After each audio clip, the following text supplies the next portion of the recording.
1172 ans. Elle a bien changé mon île en presque 12 siècles. C'était un autre âge, une époque où tout était à prendre, où toutes les richesses, où tous les territoires étaient à portée de la hache. J'étais un chef viking puissant qui régnait sur l'île de Walcheren. Je suis Harald le Jeune. Je connais la guerre et l'odeur du sang. Je connais les cris et la sueur.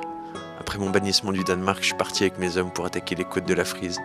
Je profitais du conflit qui déchirait l'ancien empire de Charlemagne. Ses descendants, Lothaire Ier et Louis le Pieux, se livraient une guerre sans merci pour le contrôle des territoires.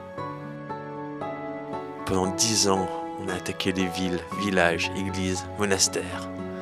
On remontait les fleuves et les rivières avec nos Langskip, plus vite que n'importe quel messager aurait pu se déplacer. Et en un éclair, on attaquait, soudés en mur de boucliers avec nos frères à nos côtés et Odin pour guider notre lame. On a bien nourri l'aigle en Frise. Puis Lothaire a compris son intérêt à nous avoir comme alliés et nous a accordé à mon frère Ulrich et à moi l'île de Walcheren, en guise de remerciement pour nos raids sur les territoires de Louis le Pieux. On se retrouvait donc avec un fief et une population à gouverner, mais surtout une base renforcée d'où menaient nos attaques, idéalement positionnées.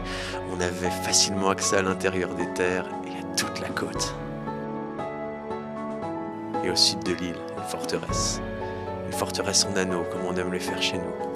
Oh, bien sûr, maintenant, elle ressemble plus à grand chose. Ils ont même été y installer des jeux pour enfants. Il fallait l'imaginer à son époque avec ses 4 portes surmontées de tours, une longue palissade en bois qui faisait tout le tour de la butte en terre et un fossé défensif à son pied. Une belle forteresse, imprenable. D'ailleurs, personne n'a jamais essayé.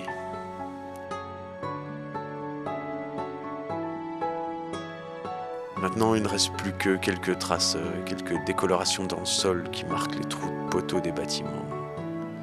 Il y avait plusieurs grands bâtiments, des abris pour les bêtes, pour le stockage de la nourriture. Et bien sûr, de grandes maisons qui pouvaient abriter de grandes familles. Tout se passait très bien jusqu'à ce que la politique me rattrape et me dépasse. En 843, soit juste 2 ans après le cadeau de la Walcheren, Lothaire, Louis et Charles signent un traité, le traité de Verdun, qui met fin à leur dispute territoriale.